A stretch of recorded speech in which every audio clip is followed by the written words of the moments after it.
ሐሳብ እውቀት አለ። ከመንፈሳዊው ዓለም ጋር የሚያገናኘን እውቀት በነፍሳችን ውስጥ ነው የሚገኘው።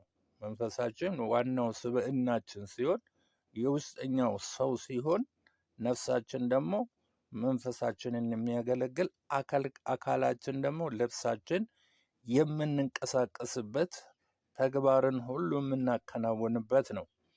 ሶስቱም ያስፈልጋል። ነገር ግን አንድ ቀን ከዚህ አካል ወይንም ልብስ ስንወጣ መንፈስ ራሱን የቻለ ሆኖ ይወጣል። መንፈስ እጅ አለው፣ መንፈስ እግር አለው፣ መንፈስ ዓይን አለው፣ ሁሉም አለው። ልክ የውጭውን አካላችንን የሚመስል ሌላ ሰው በዚህ አካል ውስጥ አለን ማለት ነው። እና ስለዚህ የሚታይ ዓለም አለ፣ የማይታይ ዓለም አለ። ከዚህ በሚታየው ዓለም ጋር በዚህ በሚታየው አካላችን ግንኙነት ስናደርግ ከማይታየው ዓለም ጋር ደግሞ በማይታየው መንፈሳዊ አካላችን ህብረት እናደርጋለን ማለት ነው።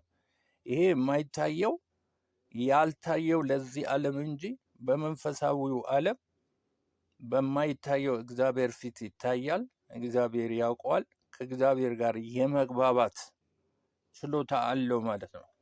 እግዚአብሔር በመልኩ በአምሳሉ እግዚአብሔር አካል አለው። ምን አይነት አካል? መንፈሳዊ አካል። እግዚአብሔር ዓይን አለው።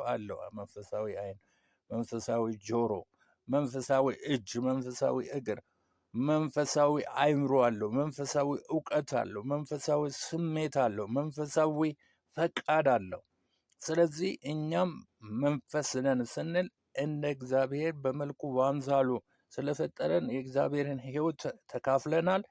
የእግዚአብሔርን ባህሪ ተካፍለናል። የመለኮቱ ባህሪ ተካፋዮች እንደሆን አንደኛ ጴጥሮስ 1:3 ነው መሰለኝ እዛ ላይ ያሳያል። ስለዚህ መጽሐፍ ቅዱሳችን የሚያወሳው በጠቅላላ እኛ ሰዎች ስንሆን ማንም በክርስቶስ ቢሆን አዲስ ፍጥረት ነው፣ አሮጌው ነገር አልፏል፣ ሁሉም አዲስ ሆኗል ሲል ውስጣችን መንፈሳችን እንደገና ተፈጥሯል ማለት ነው። ሪክሬት የሆነው መንፈሳችን ነው። እንደገና የተወለደው ከእግዚአብሔር የተወለደው መንፈሳችን ነው። ነፍሳችን መታደስ ነው እንጂ ሪክሬት አይሆንም። ነፍሳችን ይታደሳል። በአእምሯችሁ መታደስ ተለወጡ እንጂ ይህንን ዓለም አትምሰሉ ይላል። መታደስ ለነፍስ መታደስ ነው። ለስጋ ደግሞ እንደገና የክርስቶስ አይነት መንፈሳዊ አካል የምንለብስበት ጊዜ ይመጣል ማለት ነው።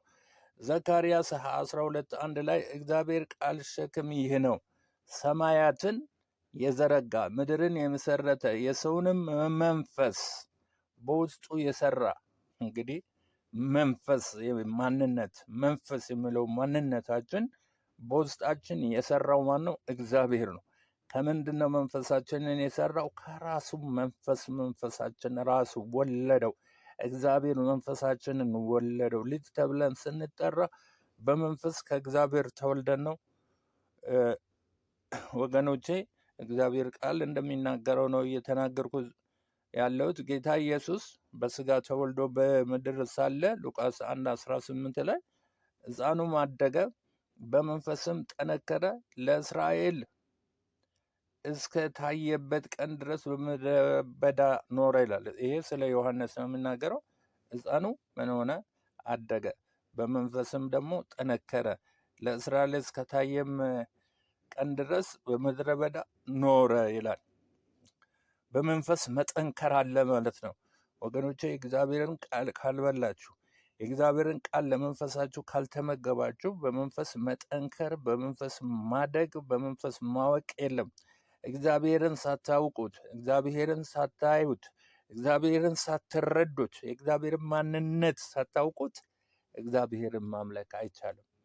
እግዚአብሔር በመንፈስ ተገናኝተን ፊት ለፊት ከእግዚአብሔር ጋር ማውራት መቻል አለብን።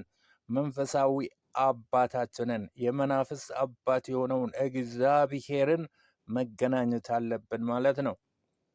እንደዚሁ ሉቃስ 23:46 ላይ ጌታ ኢየሱስ በመስቀል ላይ በታላቅ ድምፅ ጮሆ አባት ሆይ ነፍሴን በእጅህ አደራ ሰጣለሁ አለ።